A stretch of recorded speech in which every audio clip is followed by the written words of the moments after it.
যদি দেখেন একটা ভদ্র মেয়ে হঠাৎ বেয়াদব হয়ে গেছে, তাহলে বুঝে নিবেন তার এই বেয়াদব হওয়ার পিছনে তার আপন মানুষদের অনেক আঘাত রয়েছে।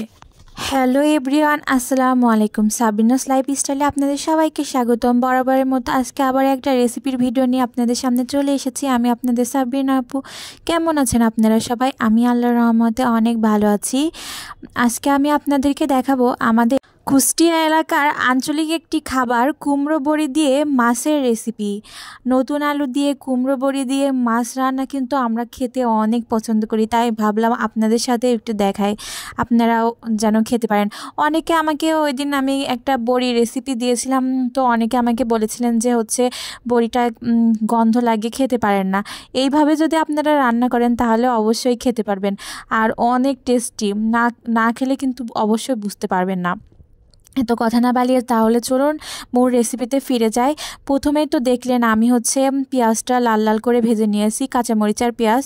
তারপরে সমস্ত মশলা, শুধুমাত্র আদা বাটা আর রসুন বাটা বাদ দিয়ে সমস্ত মশলা দিয়ে কষাতে হবে।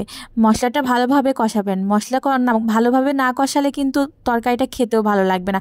তারপর যখন দেখবেন মশলার উপর দিয়ে তেল তেল ভেসে আসছে, তখন আগে থেকে ভেজে রাখা কুমড়ো বড়ি আর আপনার আলুটা দিয়ে দেবেন। আমার যখন কুমড়ো বড়ি আর আলুটা দেওয়া হয়েছিল তখন স্কিপ হয়ে গেছে।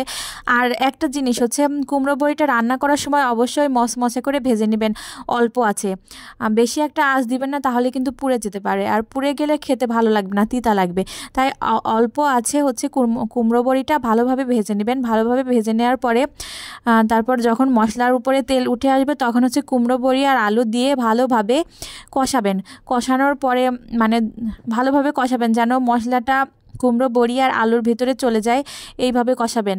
আমি আবারও বলছি, মশলা কষানোর ভিতরেই কিন্তু টেস্টটা নির্ভর করে। তারপর যখন দেখবেন যে কষানোটা পারফেক্ট হয়ে গেছে, তখন আগে থেকে আপনারা যদি টমেটো দিয়ে রান্না করেন, তারপরে আমি তো দেখলেন যে টমেটোটা দিয়ে দিলাম।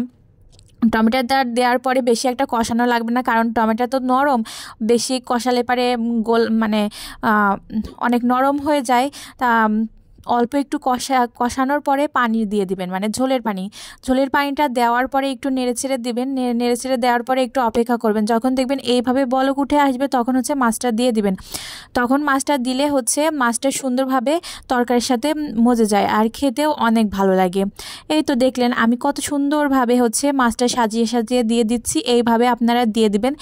দেওয়ার পরে আপনাদের পরিমাণ মতো ঝোল শুকিয়ে উঠিয়ে নেবেন, তাহলেই হয়ে যাবে এই রেসিপিটা। অনেক সোজা কিন্তু এই রেসিপিটা। যাই হোক, এতক্ষণ আমার ভিডিওটা দেখার জন্য অনেক ধন্যবাদ। আর এইভাবে আমার পাশে থাকবেন। আর তরকারিটা কিন্তু খেতে অনেক মজা হয়েছিল। আমি আপনাদেরকে বলবো অবশ্যই একবার এরকম তরকারি রান্না করে খেয়ে দেখতে পারেন, ভালো লাগবে।